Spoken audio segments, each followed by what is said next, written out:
We did a coin toss, and Senator Carona will be going first. We are going to hear from both of them and hear a 5-minute speech from each one. Jan Michael is in charge of the time. We have a very sophisticated timing system this evening. When you're ready, when 15 seconds, you're almost at the end of your 5 minutes on your speech, I will have the sign up. You'll notice that it says sex, S-E-C-S, because my letters got too big and I could not spell out seconds. So that's what this is. And then when we complete the 5 minutes or any time during, we'll give you specific timing. This means we need to wrap up the end of your 5 minutes or whatever time allocation we've given you. Okay? Does that make sense? Okay.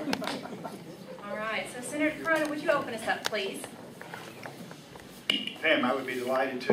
Let me welcome all of you and thank you for your interest in good government and your willingness to be here tonight and listen to two people who both care about government but have perhaps a bit of a different perspective. Let me first, if I could, introduce myself. For those of you who don't know who I am your state senator for Senate District 16. I'm proud tonight to have a few members of my family with. My wife is up here in the front, Helen. My number 2 son, Jeff, my daughter-in-law, Kristen. So thank you all for being here tonight, and thank all of you that are here tonight as friends and supporters as well. I am someone who was raised in East Dallas from early childhood. I was asked a question on a questionnaire in the last few days, how many years have you lived in the district? And the answer was approximately 50, and it's hard to believe that 50 years have passed. But I know this district backward and forward. As I say, I've been raised here, a graduate of Bryan Adams High School, went on to the University of Texas at Austin and took my bachelor's degree there. Shortly after leaving college, I started a business. I started a business with 2 people, myself and one dear woman who is now deceased. 34 years later, we have built that business into one with over 9,000 employees, operating in 31 states and 2 countries outside of the U.S. And I say that to you simply to make the point that I am someone with significant experience in raising a family that I'm very proud of, and someone with business experience too. I know what it is to do the things necessary to build a business, and not just build a business, but build a large one. And I think that's important because there is so much building and connecting that has to occur in the Texas legislature to be effective. Well, what have I done since I've been in Austin? I think that's a very fair question. First, just to make sure that the record is straight, I have a voting record of 96.4%. We verified that with the Secretary of the State yesterday. So some of you who may have received some information in the mail contrary to that need to know that that which you received in the mail was a bit inaccurate. The Dallas Morning News has called me one of the Senate's workhorses, and I'm the author or chief sponsor of over 550 bills that are now law. And these are bills that brought efficiency to government, that eliminated state agencies, that combined state agencies that didn't need to operate separately. It's the kind of legislation that you as conservatives are, I think, you desire and you would be proud of.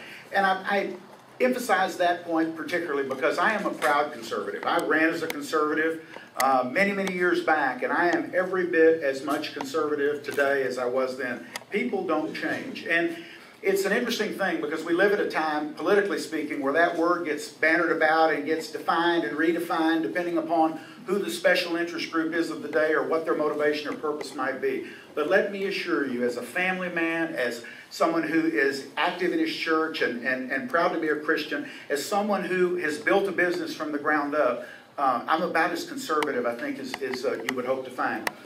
But at the same time, I'm down there to get things done. One of the most important things I would say that I believe will differentiate myself between my opponent, and we'll both get a chance respectfully to visit with you tonight with questions, is that I go down there representing this district. By the way, this district is the least Republican of all 31 Senate districts represented by a Republican senator.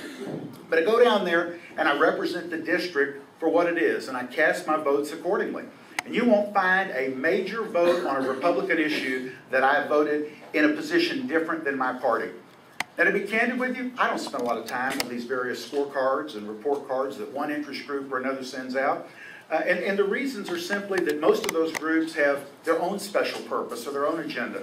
And they want a legislator to be able to commit to vote with them 10 out of 10 times. And if you can't vote with them 10 out of 10 times, they're not your friend. They don't know you from one session to the next. I go down there with a clear head and a free mind and a free heart. My job is to represent each and every one of you in this room as best I can. And I do that with integrity, and I do that with honesty. So I think I wrap up with the answer to why I'd like to go back. Well, I'd like to go back because there are a lot of things in Texas we're doing right, but there are plenty of things we can do better. And I'm convinced of that. We have major issues in transportation to deal with. We have issues in public education that goodness knows are far from resolved. We've got water issues, even though voters, by a vote of 80%, approved the recent water package that was brought to you. That's only part of the solution. It will not solve the entire water problem. We've got the issue of resource adequacy. That's a fancy way of making sure the lights come on when you flip the switch. And I am not for what's called the capacity market, as some have reported in recent days. But I do believe we need an honest debate on the issue. And that's one of those things I'm very proud to do as your representative, is come forth, represent you with integrity, and honestly look at the issues so that we can make an intelligent choice, not merely a political choice. Thank you.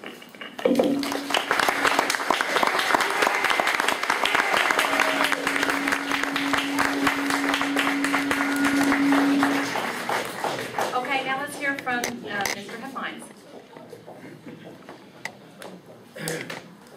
Thank you. I'm Don Huffines, and first I want to thank everybody for coming tonight. Well, this is a great crowd. This is the most Republicans I've seen in a while, so this is great. I want to thank Pam and the precinct chairman for Uptown. It's very kind of you guys to put this together. I know it's a lot of work, a lot of thankless work also. You know, I'm not a politician, and I've never done this before, so you guys need to have some mercy on me tonight. Also, I need to tell you that I'm not the car guy. I'm going to stand up here. I'm not the car guy. That's my older brother, Ray. So if it's time for a trade-in, give him a call and go up to Plano. He's at the Chevy store. Also, before I got into this race, I asked the voters what they really wanted to see in a candidate. And they said they wanted to see the best-looking, most intelligent guy possible. And I said, well, my identical twin brother Philip wouldn't do it, so I'm doing it. He's right up here. I'm a fifth-generation Texan. I was born here in Dallas. I've lived in the district all my life. I graduated from the University of Texas in 1981, a degree in finance.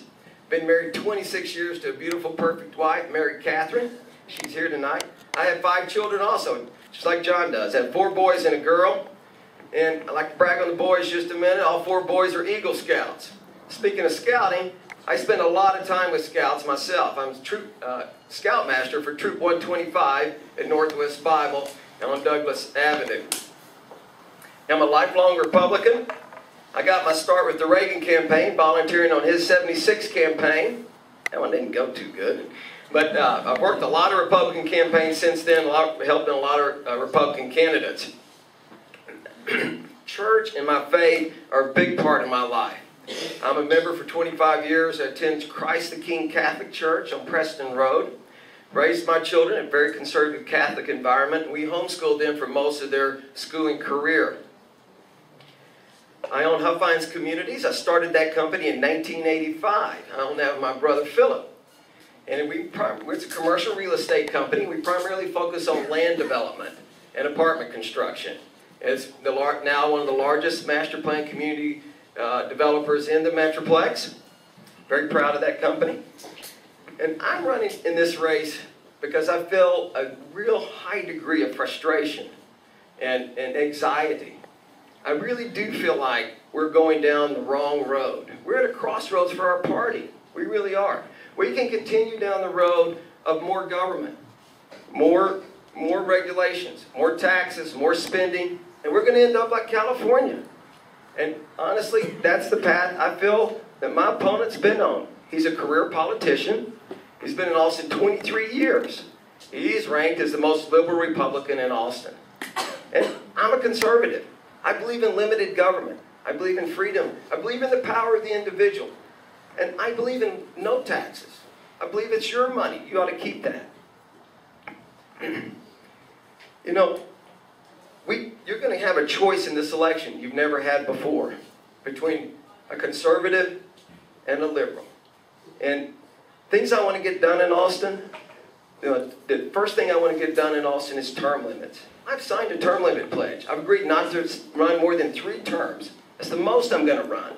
And I'm not running to get a career here. I'm not running to make money. I'm not running to protect my business. I'm running to save Texas. And I don't need to be there longer than that. And neither does anyone else. I want term limits from the governor to the dog catcher. Yeah.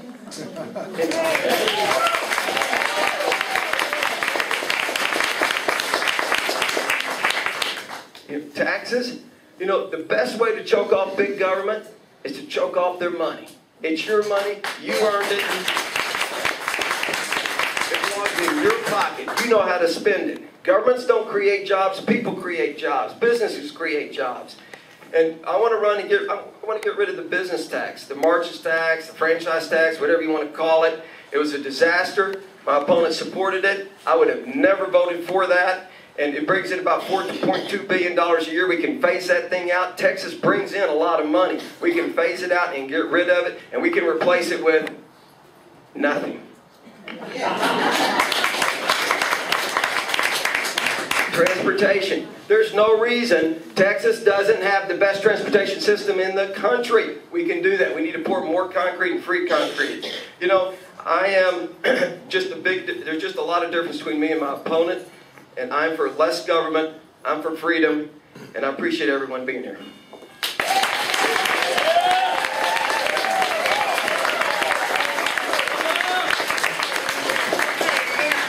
more seats up in the front row. If anybody wants to come over here and join Representative Villalba, there's 2 seats. Okay, the next phase is questions, and we worked really hard on this to represent the main issues. So the way it's going to work is I'm going to read a question out to the candidates, and they will each get 1 minute to answer it, and then we'll go back and let each one of them give a rebuttal. So just kind of follow with me here on this. They each get to answer the same question. And we're 1 minute for the question? 1 minute for the question and a 30-second rebuttal. So that we did another coin toss for this, and Mr. Huffines, you get to go first.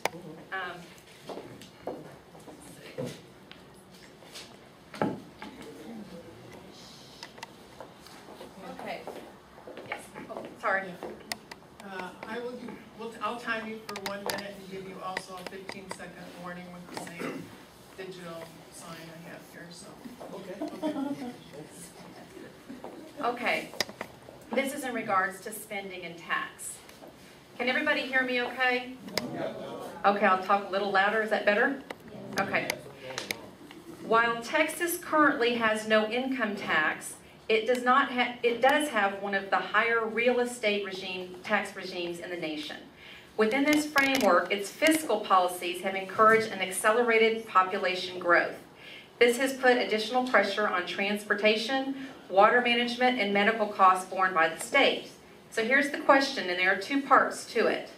And I can repeat anything that y'all want me to. They all boil down to government spending and our tax system. Do you think spending growth can be capped at a level not to exceed the rates of growth and inflation? Would you consider other tax regimes or tax combinations that are less reliant on owners of real estate? If so, please elaborate. And we're going to start with Mr. Huffines. Thank you. Well, government, like I said, exists by taking your money. And we can Texas brings in a lot more money than most people realize. Between now and the next 2 years, the sales tax is going to go up over $2 billion annually. So it's not like the revenues don't increase for Texas. We get more money down there every year. Governments always spend a lot of money. We don't need to spend the money. We need to spend less money and give it back to the taxpayers. The rate of inflation, and we should definitely cap spending to the rate of inflation with population growth.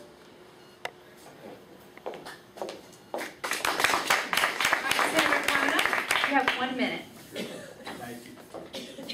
Thank you. First, I'm on record as supporting a constitutional amendment that would limit the growth in state spending to population and inflation. And that is the way the legislature has attempted to budget and operate for the last decade at least. Now, I support that constitutionally because that's the only lasting way to see it happen. I also support zero-based budgeting. I mean, part of of controlling spending is controlling your revenue, and a constitutional amendment would do that. But the other part is cleaning up your budget. And as much as I think Republicans and conservatives have done to make Texas' budget leaner in many areas that are commendable, there's still much more work to be done. And because we don't use zero-based budgeting in Austin, as a businessman, I can tell you we're missing a real opportunity. And finally, in terms of the part of the question that talks about changing the method of taxation, I'm always in favor of a consumption tax rather than a production tax. In other words, a sales tax instead of an income tax. Then at least we as spenders have the opportunity to control what it is we spend and therefore what we tax. So I would say that anything that moved us away from property taxes and over toward greater consumption taxes would be a fairer method of taxation. Thank you, Senator Carona. And you have 30 seconds.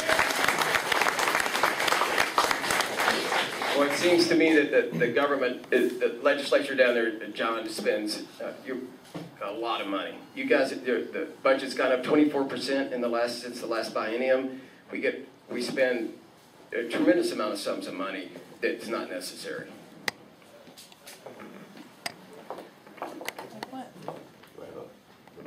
Senator Carona, if you'd like to say something in response. Well, just simply that we spend in Texas, we're 49th out of 50 states in per capita spending. So for anybody to stand up and say that we're excessively spending money in Texas, I think is a big overstatement. I mean, Texas is run well. There are certainly areas of improvement, but we are doing everything we can with each and every session that we meet to further reduce spending. And if you look at the rate of tax cuts, in the last 10 years alone, I voted for tax cuts that amount to $15 billion in tax savings. That's my record. It's not rhetoric. Okay, thank you very much. All right, second question has to do with the Medicaid expansion under Obamacare.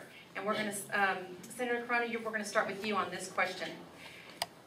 Governor Perry said again recently that Texas will reject the Medicaid expansion under Obamacare. Most Democrats and even some prominent Republicans say that Texas should accept the Obamacare Medicaid expansion because all the funding for it comes from Washington for the first 3 years, and for the next several years after that, 90% of that funding comes from D.C. Some argue that Texans are being cheated out of their fair share of federal tax dollars by declining the Medicaid expansion. Question: should Texas accept the Medicaid expansion under Obamacare? Yes or no? Please explain your answer. No, in my opinion, Texas should not accept the Medicaid expansion. And the reason is simply this. Medicaid, as it exists today, is broken. We already have greater burdens today and projected over the next decade than we can afford. And Medicaid is the most rapidly growing area in all of state government, growing faster than what we spend on public education, faster than what we spend on prisons, faster than what we spend on transportation. I could go through the list. If we don't get Medicaid reform first and foremost, it will bankrupt our state, or we will face huge potential tax increases, which none of us in this room intend to support. So while I certainly understand there are people in need, you know, we are a compassionate state, but we cannot address every need out there. Eventually, people have to come to the conclusion that able-bodied people have to plan for the future, put away their own resources, and take care of their own needs as best they can. And when they truly can't, because they're in the military, because they're disabled, because they're children, I mean, there are a limited number of exceptions, then we will step in and do the right thing as conservatives. But we simply can't grow government even more.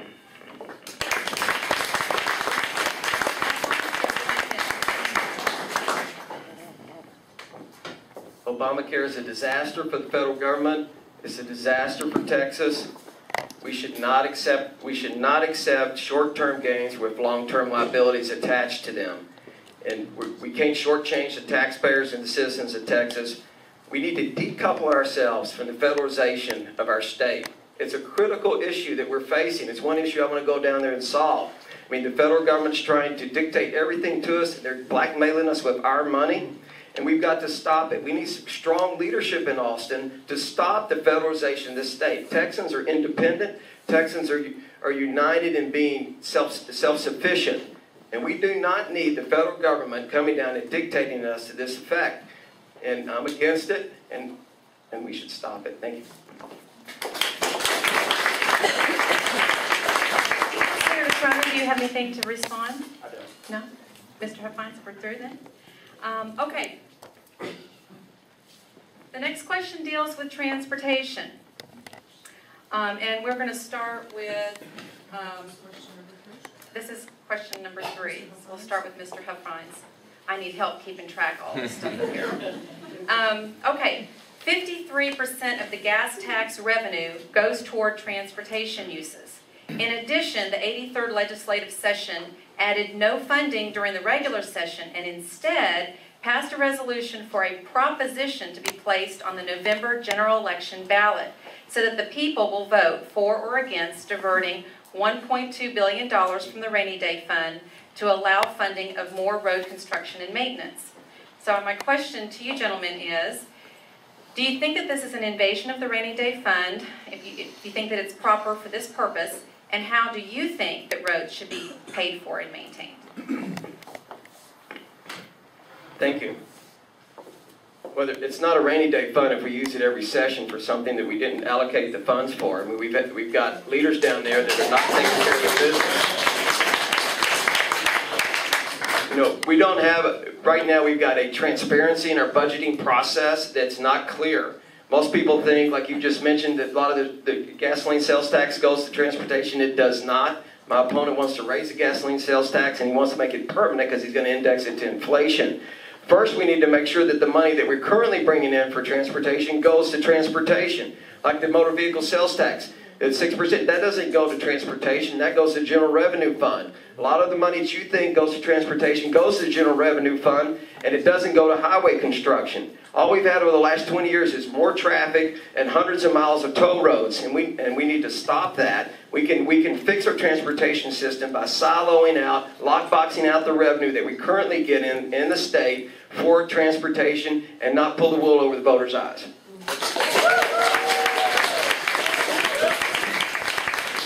Senator Corona, you have 1 minute to respond. Gosh, I don't know where to start. First, I am not in favor of privately operated toll roads. I've got a public record on these things, and so it's not just tonight's campaign speech. Privately operated toll roads as your only method of building roads in the state. It's the most expensive way that you can provide roads to the public. It costs you roughly 3 times more per mile. The first thing we do need to do is stop the diversions out of the transportation fund. On that, I think my opponent and I agree. But simply saying we're going to take the the automobile sales tax, which currently and has never gone into transportation, and simply put it in there, and that's going to fix the problem is disingenuous. That money already has another purpose it goes to, and it's never gone to road construction. So that sounds great to take care of transportation, but what are you going to do about the billion-dollar hole you leave in another area of government? So part of it is we have to spend our money better. Part of it is we have to stop diversions and be fiscally more responsible. And part of it in the end is that we've got to make sure that we go to the voters. I don't believe there ought to be any change in transportation funding that isn't taken to the voters to ultimately decide.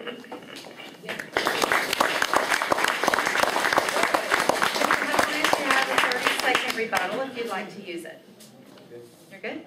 All right. So we're going to move on to the next question, deals with education. On May 27, 2013, the Texas legislature passed HB 462, which makes it illegal in Texas for school districts to participate in Common Core Standards Initiative. House Bill 462 became effective immediately on June 14, 2013. Yet, Houston ISD and even Harmony and Idea charter schools are in direct violation of Texas law HB 462 because they took the Obama administration's carrot and stick and now legally are bound to follow the Common Core Standards Initiative. The carrot and stick is referring to the fact that they accepted federal grants under the Race to the Top program. Additionally, some Texas school districts are displaying on their students' instructional materials the words, aligned with Common Core standards. By law, Texas school districts are to align with TEKS, which stands for Texas Curriculum Standards.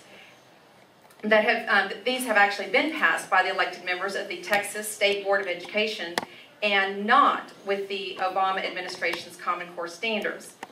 That's a long intro, but the question is, if you are elected to the Texas Senate, or if you continue as senator, what will you do about this? And we'll start with Senator Carona. Well, just just as the legislature directed, C-scope and Common Core should no longer exist.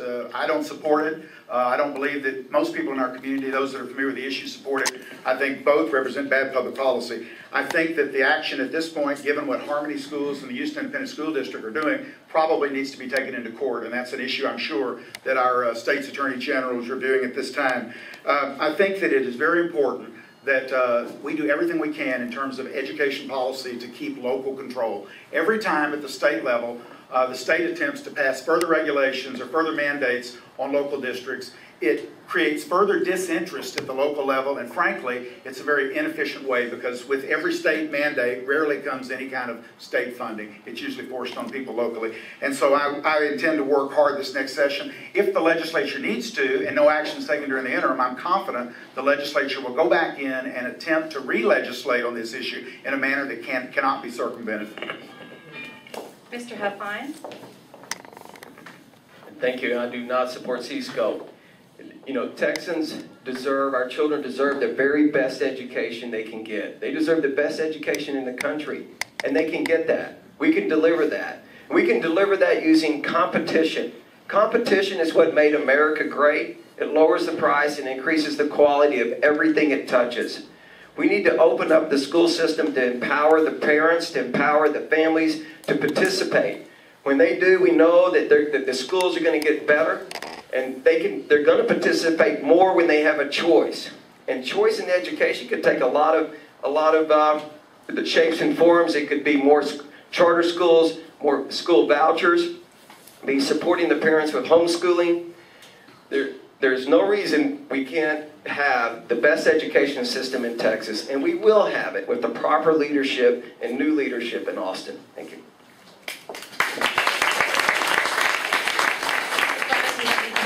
About that? No? Okay. All right, moving right along. We're talking now about immigration. This is a little bit shorter. What do you think are the better solutions to reducing or stopping illegal immigration? 1, to spend more money to secure our borders.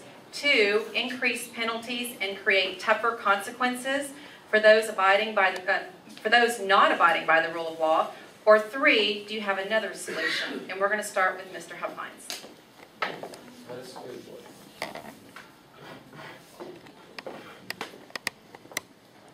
Well, illegal alien immigration is a big problem for Texas, as we all know. Texans spend billions of dollars every year dealing with an issue the federal government's not going to take care of. They have not secured our borders. We're spending about $6 billion a year dealing with this illegal alien problem. And we have for years, 2 decades. And first thing we need is a legislature down there that's going to hold the federal government accountable for the money, the tens of billions of dollars this state's had to spend. And the next thing we need to do is eliminate the magnets that attract the illegal aliens to Texas. And my opponent here, he supported some of those, which is in-state tuition for illegal aliens and healthcare, some free healthcare for illegal aliens. If we eliminate those magnets, it helps keep the illegal aliens out of Texas. You know, it's a federal issue. What we can do is also reinforce the sheriffs down there on the border. To answer your question, I think we should do all the above. So, spending and increase the penalties. Thank you.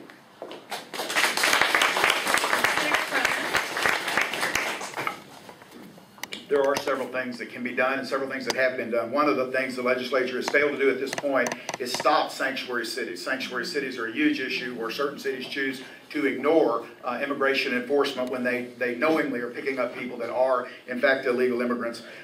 Securing our border. I chaired the Homeland Security Committee for the state for 4 years, and during that time we obtained the first appropriation ever for the state to step in and help our border counties actually put more boots on the ground to try to slow immigration. And so, I mean, I've worked very closely with that issue. I obviously support increased penalties. I support E-Verify as a means for employers to know who it is they're hiring, be required to go through E-Verify before they actually bring anybody onto the payroll. So there are a whole host of things, and I would also say we've already, as a state, sued the federal government. That litigation is pending right now. It's something that we are not bashful about doing in Texas, and that's just one of a number of areas where we've done just that.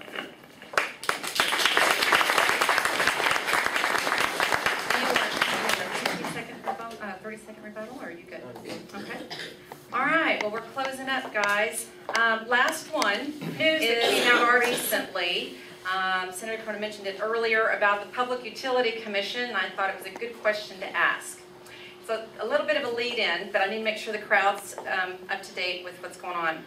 Because the Texas legislature has granted the PUC a monopoly status, they act as they see fit to meet our electrical needs. Recently, the PUC decided to force public compliance with the smart meters by charging users a substantial fee for declining, which is about $400 if you don't want a smart meter, per meter. Now, within the next month now, the PUC is considering approval of an electricity tax on Texas consumers of about $4 billion a year. They justify this proposal by saying there are times in the year where supply doesn't meet demand. Yet, they refuse to encourage development of additional power producers.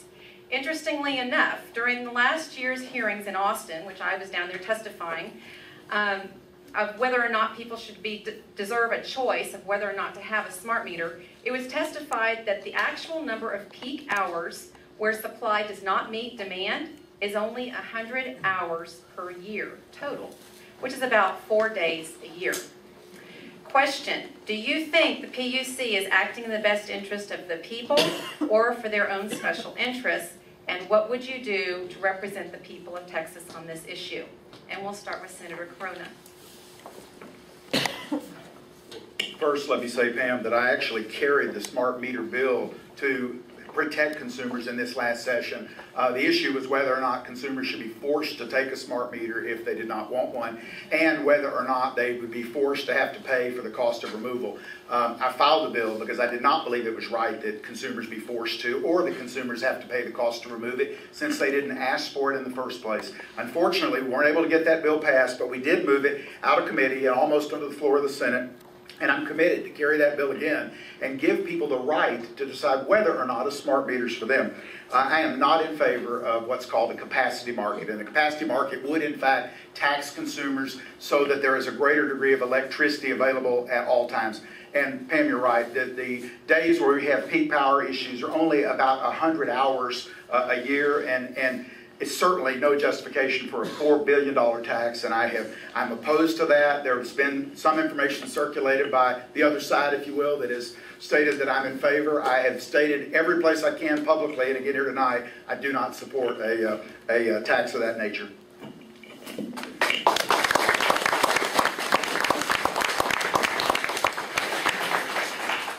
This is another example of government overreach. Of course, I'm against the tax.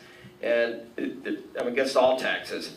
You know, there's a lot of discussion about the demand curve and power right now, and if you'll notice that if you read the articles that a lot of companies are putting solar and things like that, like Walmart is on the roofs, and so the peak demand, like you said, is 100 hours. I mean, it could go down. So this is just a smokescreen by the utility companies to increase our money, to make more money, and of course I'm against the tax. I'm against all government regulations that affect. Thank you.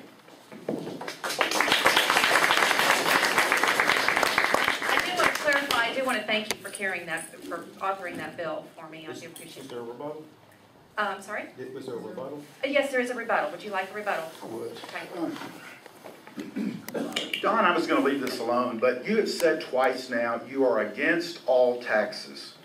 You make your living in the land development business by creating municipal district taxes on every subdivision that you develop. And that's a new thing based on a loophole in the law. And you use it regularly. You send lobbyists to Austin regularly, and what you do is you buy the land, you put somebody on the land in a trailer, one of your employees, you then take the provision of the law that requires a vote before the utility tax can be created, you allow that one employee of yours to vote in the new tax so that future homeowners on your land development pay for that for the next 25 years. So apparently you don't like taxes except for those taxes that you create. And you know, that's fine as a businessman, but it is very hypocritical to stand up here in front of all these people and talk as if you're against all of government and all of taxes, and yet benefit from that day in, day out.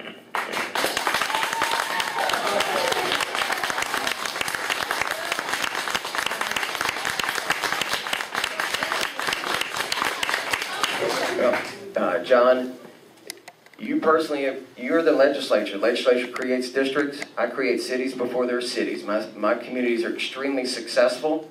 Everyone stands in line to live there. Their success speaks for themselves. You have personally created hundreds, if not thousands, of utility districts, mud districts, etc., being in the legislature because you voted for them. Yeah!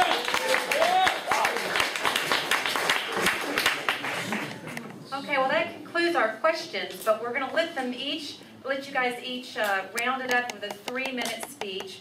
And we did a coin toss for that too. And Mr. Huffines, you get to start. And Jan, the rules for the speeches are... 3 minutes and I'll give you 15 seconds more. Okay, thank you.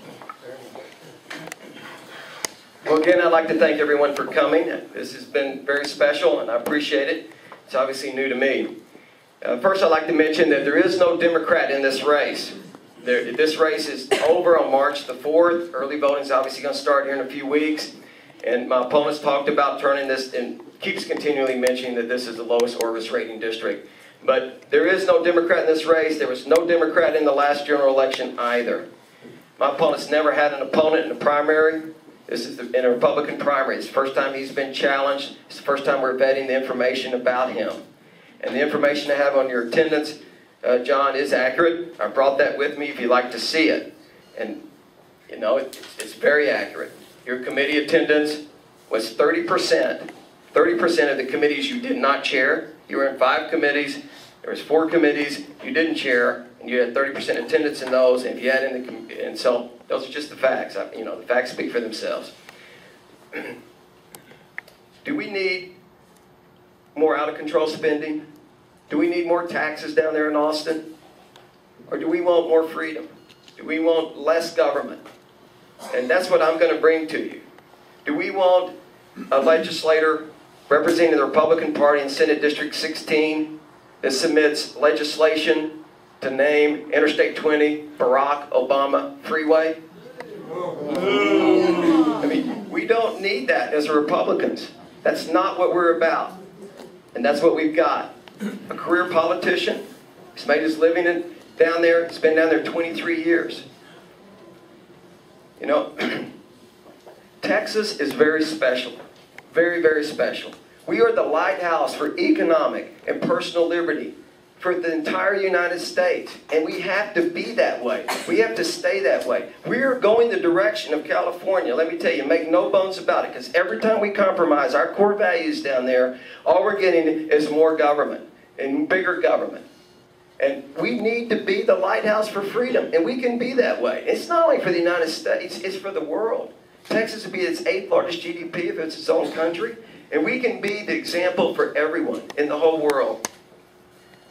You know, I will not compromise my core values. I will not do it. And I will ask myself every day about the Constitution that I swear allegiance to. I will ask myself every day, is this a proper role of government? You know, it's time for a change in Senate District 16. It really is. We need a conservative voice down there to be heard. And I know my opponent doesn't feel like these scorecards matter, but they do matter. And they really do matter. We have conservative senators that score very well on those. Look, I've got all the endorsements from all the conservative organizations in the state of Texas, or most of them. I want you guys to know that I work for you. I'm employed by you. My door is always open. I'm available for you. And please remember, Huffines has it.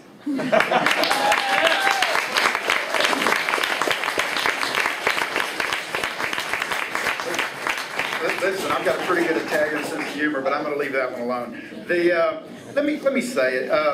There are just so many things. I think integrity matters, and one of the best ways to determine whether somebody has integrity is to follow their campaign tactics. And, you know, this committee attendance business, what Don doesn't tell you, I serve on 4 committees. One of them I chair. It's one of the most significant committees in the Texas Senate. It's the Business and Commerce Committee. 2 of the other 3 committees meet at the exact same time as the Business and Commerce Committee does.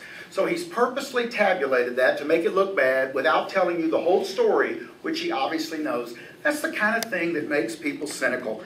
Barack Obama Highway. Goodness, I thought you gave that up in the first few weeks of your campaign. This is a bill that Royce West filed over in South Dallas to name a stretch of highway after President Barack Obama, shortly after Barack Obama's very first term. It came before my committee, the committee I chair.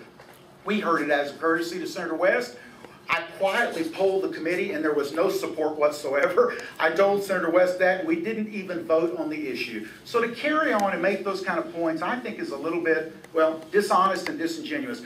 If you are really being honest with yourself, and I know some of you came in support of one candidate, some of you came in support of another, and that's the American way.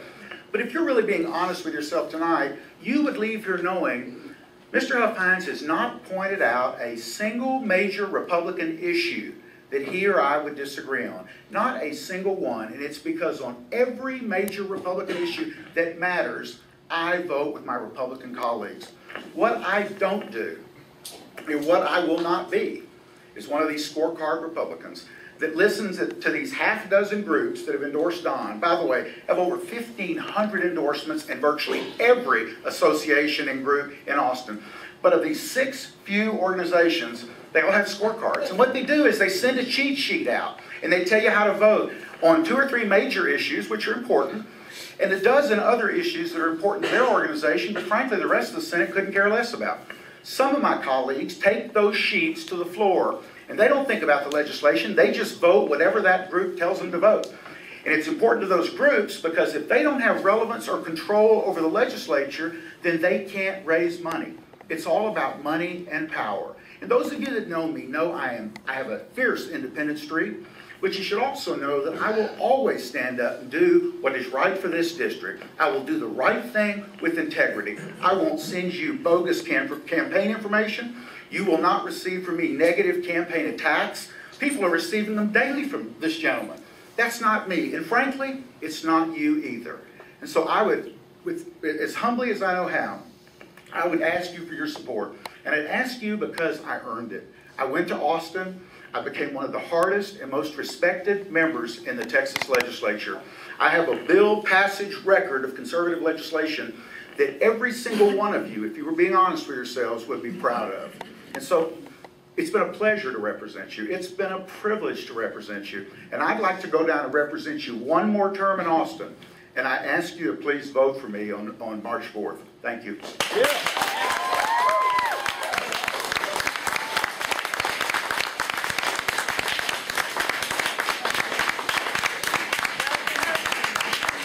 Both for coming. I know this is tough to do these debates, but you know the voters really wanted to hear from you both, and so I really appreciate it.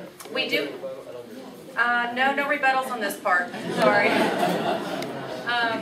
But anyway, thanks to every one of you, and we're going to go ahead. If you guys would stick around, because I think the voters might want to visit with you. If you wouldn't mind, I'm going to introduce the rest of the candidates that were not introduced at the beginning, and I know that they'd like to visit with you.